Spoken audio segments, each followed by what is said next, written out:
เขาเจ้าตาเข็มอยู่ทึงหลังคาเลยพี่น้องเนาะนั่นเป็นเจ้าบ่ทันได้เอา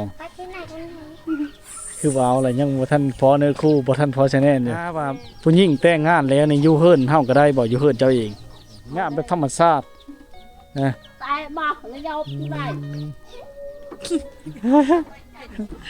ข่าวบริสุทธิ์แท้ๆต้องเป็นหมู่บ้านลึกลับ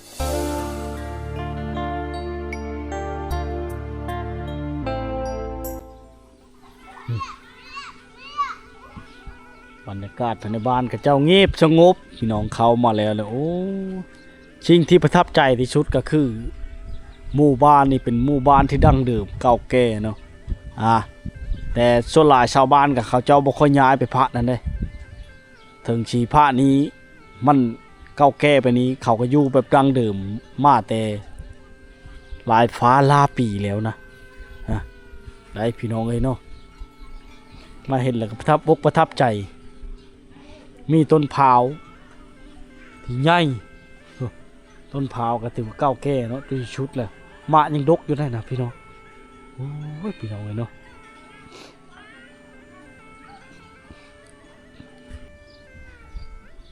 มาบ้านในถึงชีว่าเก่าแก่ดั้งเดิมเนาะแต่เป็นเฮือนหลังใหญ่เลยพี่น้องเป็นหลังใหญ่ขึ้นเนาะปันชวนพอจุแล้วไปเฉลือไปลินเราไปลินพี่น้องไปหาหมู่หาคู่นะเข้ามาแล้วเขาจะได้ทักทายเขาเจ้าได้โดยรอยยิ้มเนาะก็ดีใจที่ได้เข้ามาสัมผัสกับหมู่บ้านแห่งนี้นะพี่น้องเลยช่วงลายเขาเจ้าเริ่มอันพัดเปลี่ยนสังกะสีเลยละหญ้านี่เขาเจ้าจะลงมามุ่งบนไว้หันไว้นี่หรือว่าเป็นคอกชัดเลี้ยงอีกอย่างต่างๆเนาะได้พี่น้องย่อมรับประภาพธรรมชาติบรรยากาศหมู่บ้านนี่ชุดยอดพี่น้องอลังการ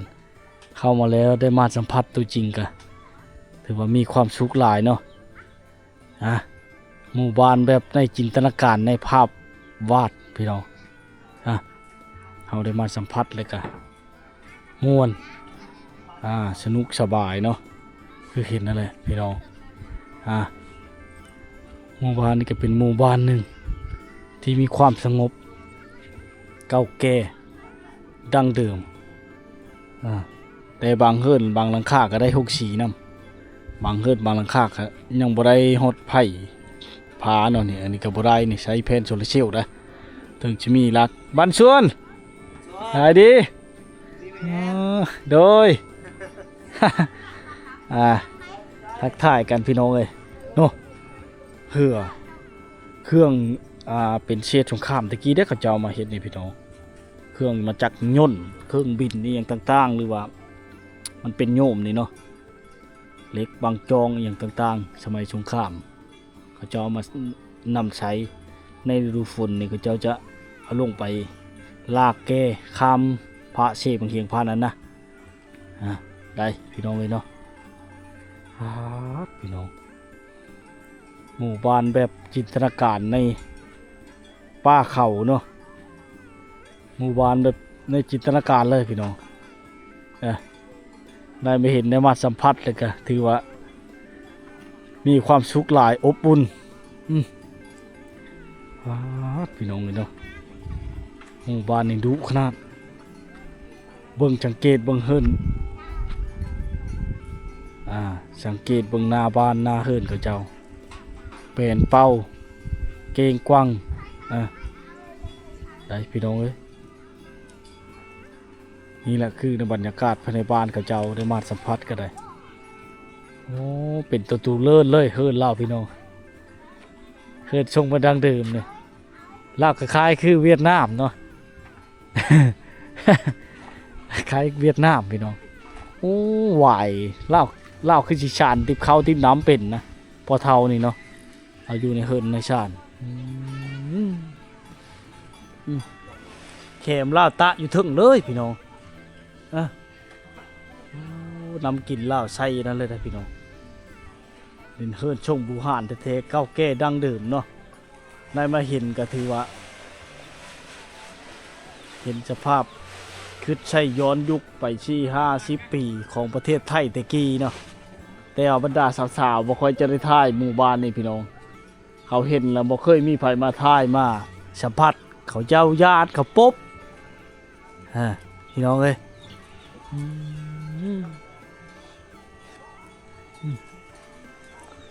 บันชวน โอ้ตะแคบอยู่เทิงเลยนี่เนาะนี่แหละพี่น้องเอ้ยเนาะคือบรรยากาศในเฮิรนเล่ามาเห็นกันถือว่าจะมีเกยอยู่ว่างกลางนะภาษาผู้ไทยเฮาเอิ้นเกยภาษาเขาเจ้าก็บ่ฮู้ว่าเอิ้นนั่นเลยเนาะจะเป็นเกยแบบนี้พี่น้องนี่ไปเป็นเฮิรนคั่วแล้วก็เฮิรนนอนน้ำนะตรงนี้ก็เป็นเฮิรนคั่วแล้วก็เฮิรนนอนน้ำพี่น้องหากกับเห็นหลังนี้แหละถือว่าบูฮ่านแท้ๆเนาะเก่าแก่แท้ๆพี่น้องสุดยอดในธรรมชาติพี่น้องอ้อมล้อมด้วยภูเขานะที่ยังคงอุดมสมบูรณ์แล้วก็งดงามเนาะ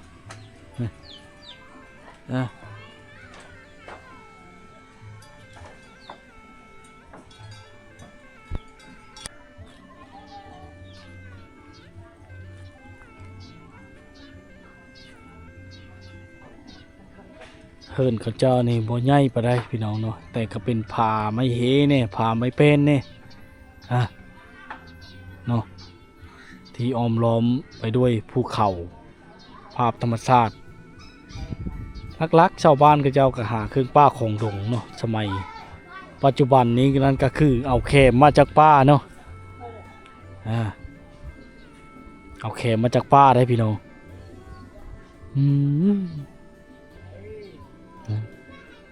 เอาแคมมาแต่ป่าแต่ดงเลยพี่น้องเลยเนาะผู้ชาวคนพี่น้องแต่ว่าเขาเจ้าอายกองเขตนี่ก็ป๊บมดพอแต่มาเห็นก็ป๊บไปมดพี่น้อง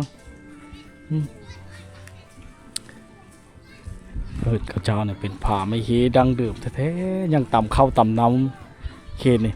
แต่มาย่ำแรงวันนี้จะบ่ได้ค่อยเห็นเขาเจ้าต่ำเข้าพี่น้องเพราะว่าต้องเป็นมือเสาเนาะหรือว่าเข้าเขามดอย่างต่างๆเขาจะได้ต่ำเนาะได้พี่น้องสังเกตบังเฮิรนของเจ้าเนี่ยอายุการใช้งานเนี่ยบ่เฮิงบ่ได้พี่น้องอันยังค่ายอยู่เป็นเสาไม้ดีอยู่เลยบ้านนี้เขาจะเฮ็ดไม้ดีอยู่เนาะมาลงแล้วพี่น้อง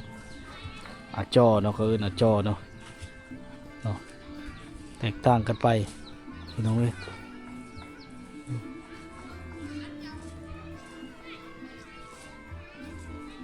หมู่บ้านที่งดงามไปตาม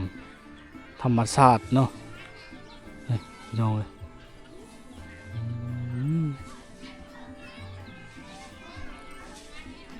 โอ้ทางนั้นโบราบัตทักษาภายในบ้านแหละพี่น้องเนาะนี่นะคือบรรยากาศเขาเจ้ามาแต่ป่าแต่ดงเนาะมาแต่ให้แต่สวนปลูกไปแล้วพี่น้อง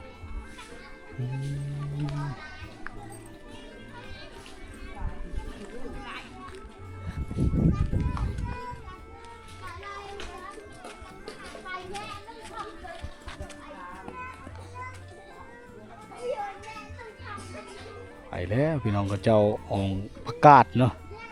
เจ้าได้ประกาศมานะพี่น้อง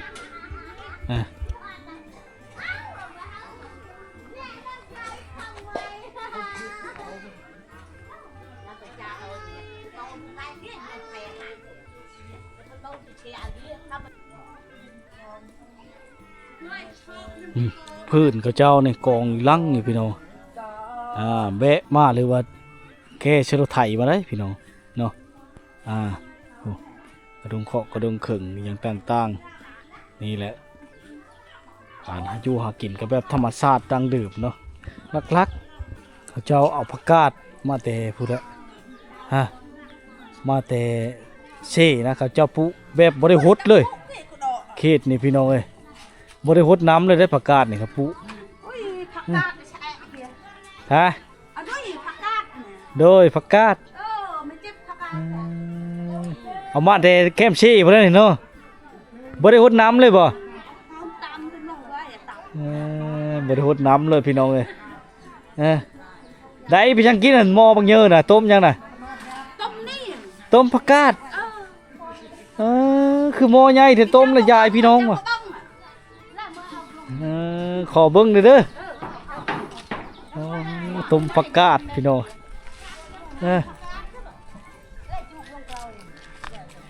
ยังสิต้มผักกาดนี่บ่น่ะต้มกินนี่บ่เขาเจ้าต้มอะไรพี่น้องหม้อบักเยอะนึงพี่น้องเอ้ยหม้อบักใหญ่เนาะขอไข่ไปเด้อน้ำพักเฮ็ดน้ำพักบ่บ่ได้ขายบ่ขายละขายละขายไข่กะเพรายายพี่ยายน้องหลังจากแล้วนี่ความหมายจะว่าแม่นบ่คือหน้าดังคือตะบุญโคใจคือต่อยไหมวะต้มแล้วล่ะยายพี่น้องบ้านนี่บ่ยายก่อนเนาะจ้ายายเอาให้นะหมายความแบ่งให้เขาเจ้าแบ่งให้เขาเจ้าแบ่งให้พี่น้องแม่นบ่แล้วบ่เข้าใจไปเลยพี่น้อง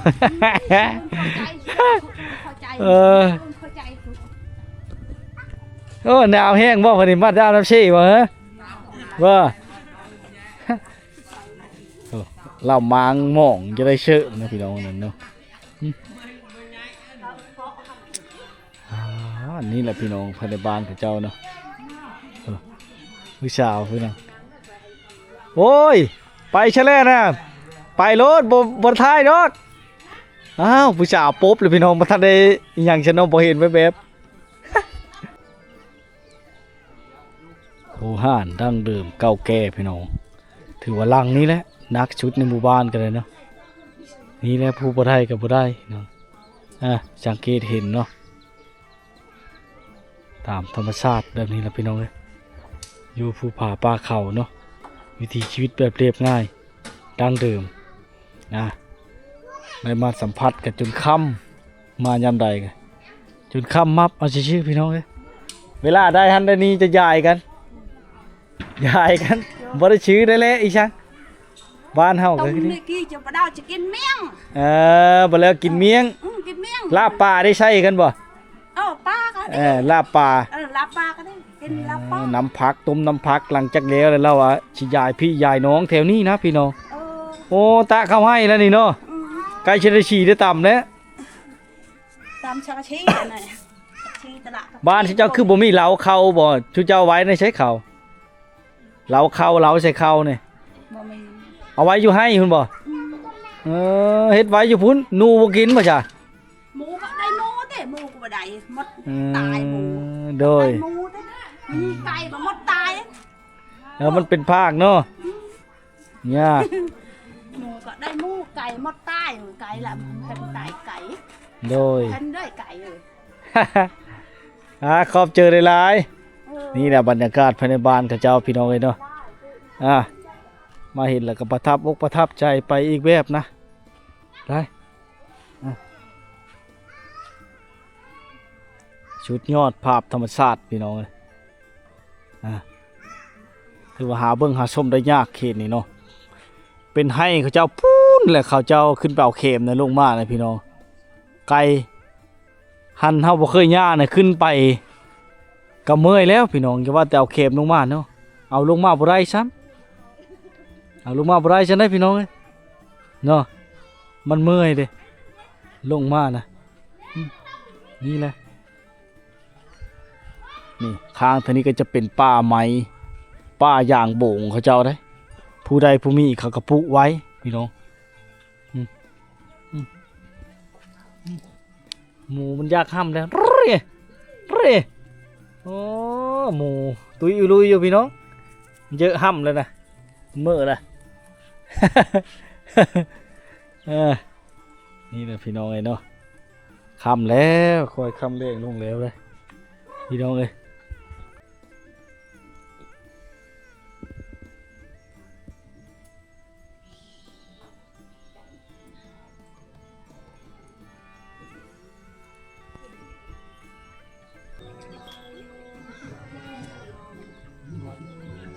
เขาเจ้าตาเข็มอยู่เทึงหลังคาเลยพี่น้องเนาะอีกตามความสะดวกของแต่ละพื้นที่เนาะได้พี่น้องเลยเนาะ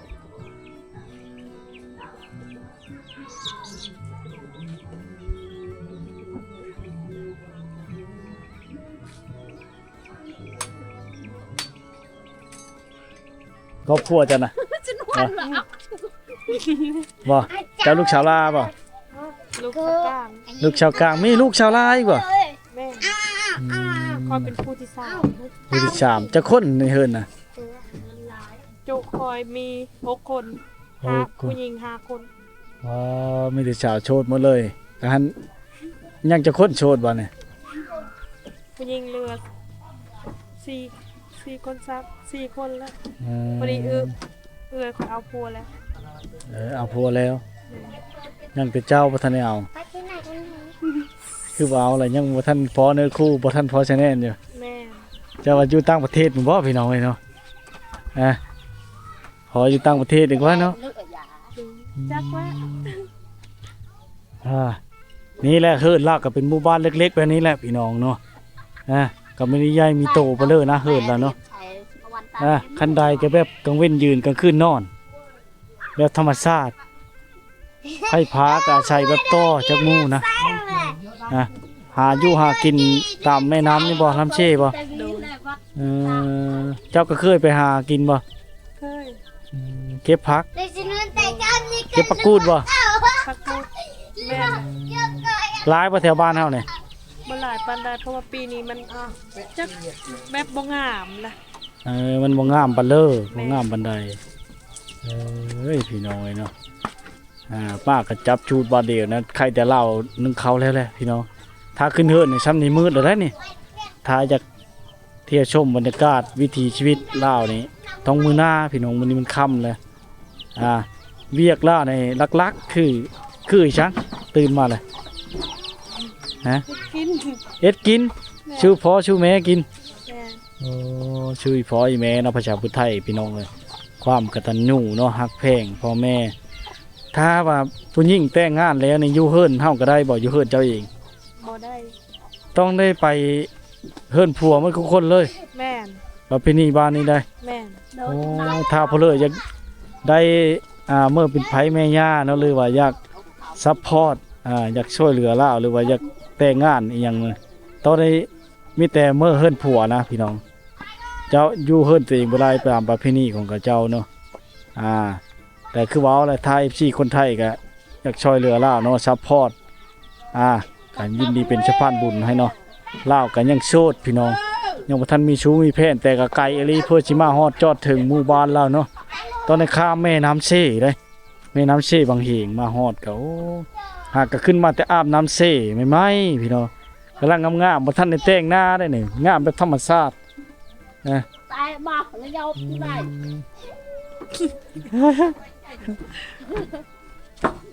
โอ้ขะดอง40 ล้านนะขะดองเนาะบัตรฮักอลีจะว่า20 ล้านมันยักพี่น้องงามปานนี้100 ล้านก็เอารถพี่น้องเลยถ้าเพิ่นบ่ทันมีชู้มีแฟนนี่เนาะยังโสดอยู่และก็เป็นสาวบริสุทธิ์ได้เขตนี้นี่ถ้าผู้ใดบ่แม่นผู้สาวบริสุทธิ์แล้วจะต้องแต่งงานอย่างเดียวพี่น้องเขตนี้จะต้องเป็นผู้สาวบริสุทธิ์ถ้าผู้ใดอยากได้ผู้สาวบริสุทธิ์แท้ๆต้องเป็นหมู่บ้านลึกลับ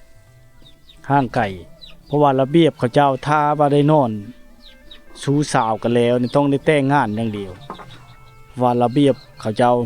เป็นระเบียบเล็กการส้มเสื่อยในประทับใจได้ที่ข้าพเจ้าได้มาเที่ยวมาชมบ้านเขาเจ้าเนาะบ้านสาวนวลพี่น้องนี่แหละคือเห็นสภาพเนาะติดกับภูเขาในหมู่บ้านเราน้ำแต่มันค่ำปะพี่น้องเลยมาข้าวเดียวก็ค่ำเลยโอ้วิถีชีวิตเขาเจ้าก็ใช้เกิบใช้อย่างแล่ลิ้นอยู่เลยพี่น้องในชนบทเนาะโอ้เป็นหมู่บ้านเล็กๆน้อยๆแต่เฮิรนนี่คล้ายๆนี่เข้ามาเป็นหลังเป็นหลายๆพี่น้องเอมโดยเป็นนะเป็นแล้วการภูมิสถานกันมุ่งด้วยสังกะสีแล้วหมู่บ้านนี่พี่น้องเป็นหมู่บ้านเก่าแก่สังเกตเบิ่งมีกกพร้าวพี่น้องเนาะ อืมใครแต่มื้อนี้โชคดีบ่หนาวไปเลยเนาะ โดย คันหนาวนี่กอดไผ กอดหมอน กอดผ้าห่ม แม่ จะกอดผู้บ่าวอยู่บ่จะกอดผู้บ่าวอยู่พี่น้องเนาะแต่ก็ยังบ่ทันมีคู่ยังโสดผู้สาวว่านั่นกะ แม่ จ้ะบ่ บ่พี่น้อง พี่น้องเราจะใช้ชื่ออะไร ซื้อสม ชาวชนชาวชน ไปย้ายที่ประอัน โอ้อายเคยเห็นแล้วชาวชนเราไปบ้านทะลุเท่านึงแหละ โอ้ยอย่าเจ้าน้ำใบอ่ะ มื้อแรกเจ้าเราไปจากเจ้าบ่ได้ไปนำเนาะบ่เคยไปเนาะ โอ้ยมันจะไปย้ายที่ประอันเจ้า แน่พี่น้อง ขอ อายก็โชคดีมื้อนี้มาเห็นผู้สาวงามพี่น้องเอ้ยเนาะได้โชคดีนะงามมาเลยพี่น้องเอ้ยมาเห็นก็ได้ยิ้มหวานหวานเนาะแถมดุเฮ็ดเวียกช่วยพ่อช่วยแม่ตลอดได้ตะกี้แห่งต่ำเขาแต่เล่าก็ได้ห้องฉี่ขอคอดใส่ขายังจะได้ห้องฉี่นะ ของพี่ของป้าของพี่ของป้า ขายมันต้น แม่ ขายมันต้นจังได้นะ แม่น ขอคอดใช่แล้วเนาะ โอ้ยเนาะ ปีนี้บ่ได้เฮ็ดบ่มันต้นน่ะ เฮ็ดแต่ว่าน้ำท่วม แล้วมันตายนำเลยเนาะ แม่น ดอนน้ำท่วมเนี่ยเจ้าเฮ็ดหน้าแช่งเด้อว่านี่ปีหน้าแล้วเจ้าเฮ็ดหน้าแช่งบ่ปลูกมันต้นน่ะเฮ็ดหน้าแช่งดีกว่าเขาว่าอยู่แคมป์เช่ที่หนองวาวนี่แม่นบ่แคมป์เช่บ่หน้าเนาะกว้างเด้อบ่ได้บ่ประมาณ50 เมตรคูณ50 เมตร ก็ประมาณนั้นเพราะว่ามันดินมันบ่หลายเขากันให้ ปั่นกันเนาะ แม่นบ่หลายกันได้ พี่น้องมื้อหน้าสิมาเยี่ยมมายามไหมผู้สาวคนงามสาวนวลเฮิ่นเพิ่นก็เห็นแล้วจดถึงแล้วเนาะก็โสดพี่น้องเอ้ยผมก็ขอบใจที่ให้การอารมณ์สัมภาษณ์เนาะก็ดีใจหลายๆนะโทรศัพท์กับชู้สายอยู่เนาะพี่น้องเอ้ยเนาะฐานะยังโสดเด้อพี่น้องเด้อเพิ่นเห็นก็กดไลค์กดแชร์ให้กำลังใจสาวชนบทเด้อเนาะแต่ละมื้อแต่ละวันตื่นแต่เช้าแต่เชี่ยวไปเฮ็ดเวียกเฮ็ดงานเลยเนาะ4 โมงเช้าบ่จะตื่น ประมาณ5 โมง 5 โมงลูกนึ่งข้าวเป้าไฟเตรียมไปให้ไปชวนเลยเนาะหลังจากแล้วเลยจิก้นมันต่อบ่บัดนี้ คันเข้ามาซื้อมันกับก้นมันต้อง บ้านเฮานี่เขาบ่ได้ค้ามาซื้อบ่พังนั้นเขาซื้ออยู่เด้อ ก็เข้าก็ซื้อได้แต่ว่ายังบ่ทันได้ฮอดยามจักเพราะว่าเดือน2นี่บ่ซื้อ โอ้เป็นหยังเมื่อวานเฮานี่เท้าน้ำเช่นี่แห้งลง แม่น โอ้ตอนนี้รถยังข้ามบ่ได้นะพี่น้องเราโอ้ยเนาะโอกาสหน้าสิมาเยี่ยมมายามใหม่เด้อ โดย ขอบขอบใจหลายๆที่ให้การอารมณ์สัมภาษณ์สาวนวลคนงามได้เห็นงามมาลีมื้อนี้เพิ่นๆที่พี่น้องเอ้ย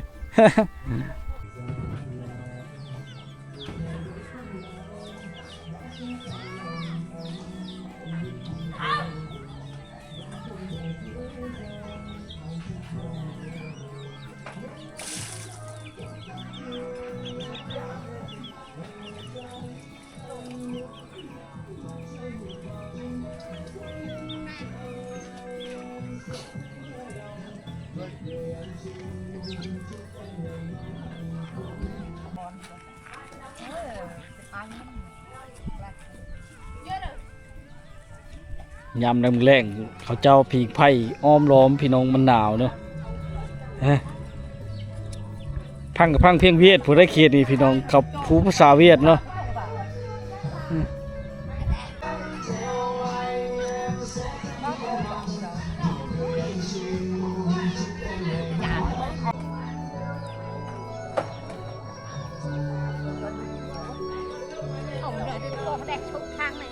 ยังไงน้ำพักกันมากัน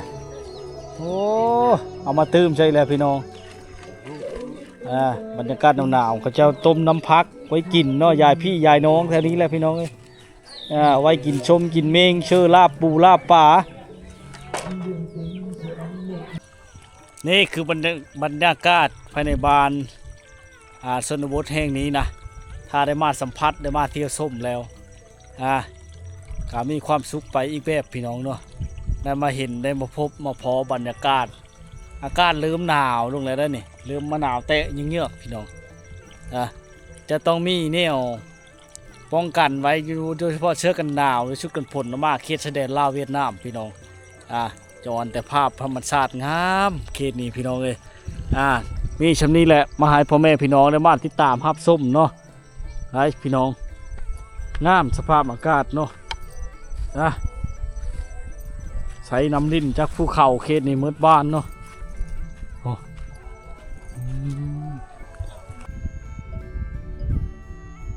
บรรยากาศถือว่าอากาศบริสุทธิ์ที่สุดอุดมสมบูรณ์ไปด้วยธรรมชาติที่งดงามพี่น้องเขตชายแดนลาวเวียดนามเนาะถ้าผู้ใดได้มาสัมผัสได้มาอยู่ชมบรรยากาศชนบทแห่งนี้ถือว่าสุดยอดเลยพี่น้องเนาะคักลายพี่น้องเลย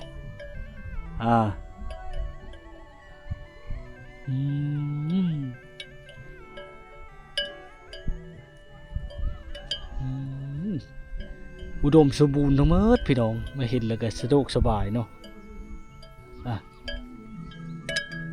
มีความสุขหลายนะในบรรสัมผัสชำนี้แหละพี่น้องมาให้พ่อแม่พี่น้องได้มาติดตามรับชมเนาะวันชวนปอจุเละเนี่ยอันนี้จูชดง จูชดงโอ้เมื่อเฮิร์นเมื่อบ้านเลยนี่ดงเลยโอ้ผู้สาวพี่น้องมาได้เชลนี่ป่ะฮะบ่เจ้าเมื่อเชลนี่นางเมื่อบ้านตะลัวเจ้าอยู่บ้านตะลัวพุ่นบ้านอยู่บ้านนี่ทหารคอยก็คุยในเชลหานเจ้ามีหานบ่ชื่อในเลือหานเจ้าน่ะฮะคือบ่เห็นจะคือว่ะคอยคือบ่เห็นจะคือเจ้าเห็นเขาบ่เขาอยู่บ้านตะโลคือกันจะเห็นเขาบ่เคยเห็นเขาบ่บ่เห็นอยู่นี่บ่อยู่ชนนี้บ่หานจะอยู่ชนนี้แม่นบ่หานเขียวๆนะบ่ชื่อในเลือเจ้าน่ะชาวนี้โอ้ยังโชดอยู่โอ้ยดีแล้วมาลบพี่น้องมาลบเจ้าของหานมาแรง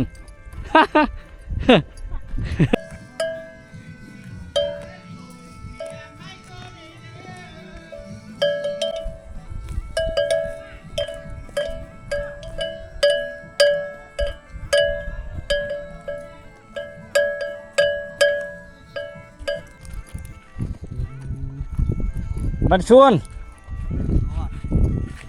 จุดงวะจุดง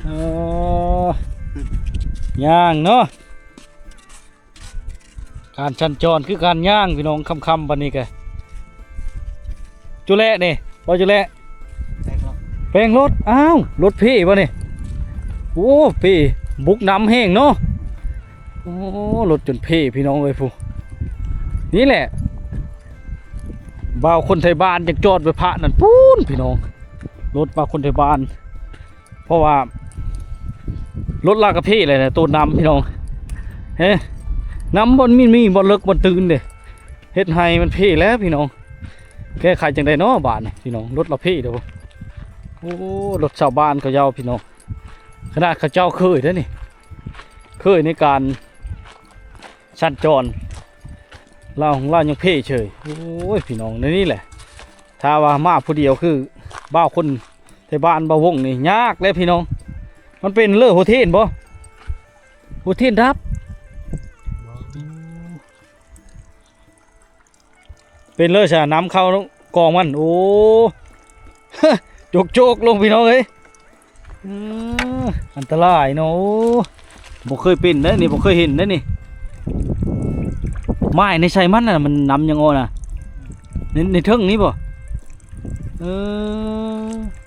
นำเข้ามอกองมันบ่เข้าในใส่มันไอ้นี่แต่ว่าเคยเป็นเนาะในนี่เนาะเคยแล้วพี่น้องเลยโอ้อยู่ไหนพุ่นบ่อยู่พุ่นเลยเนาะ หลังจากมันอ้อแล้วละหันเข้าเลยติดได้บ่นี่นะโอ้เจ้านี่เนาะรถค่อยก็เว็บไอคือกันบ่แม่นอันนี้ Honda พี่น้องเหล่าเคย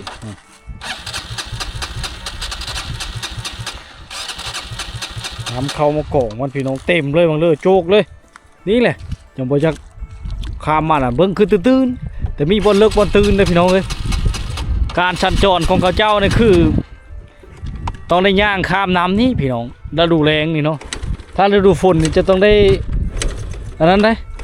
ต้องได้ใช้เหือนะมาบ้านเขาเจ้าเนาะลำบากหลายพี่น้องโอ้บ่ติดจำมาเลยโอ้ยเนาะมาล่ำเลยเนาะคำปานนี้เขาเจ้าย่างด้วยกันย่างพี่น้องมาแต่พูนแต่บานต่างบานเนาะผมเยอะๆมาจนมืดเลย มีหลอดเลย แนมจะบ่เห็นเลยพี่น้องเอ้ย ตัวไฮหลอดตัวมา ฮะรถเรานอกกับบางเรื่องนี่เราข้ามมาเลยโอ้เสียวๆเนาะมาแต่พุ่นบ่วัดตะโลพุ่นในการย่างปานนี้เลยพี่น้องจนค่ำแล้วเนาะระหว่างการเดินทางกลับไปฮะนี่แหละพี่น้องเอ้ยจนค่ำจนมืดแล้วการสัญจรในการย่างเด้หมู่บ้านนี่เด้นี่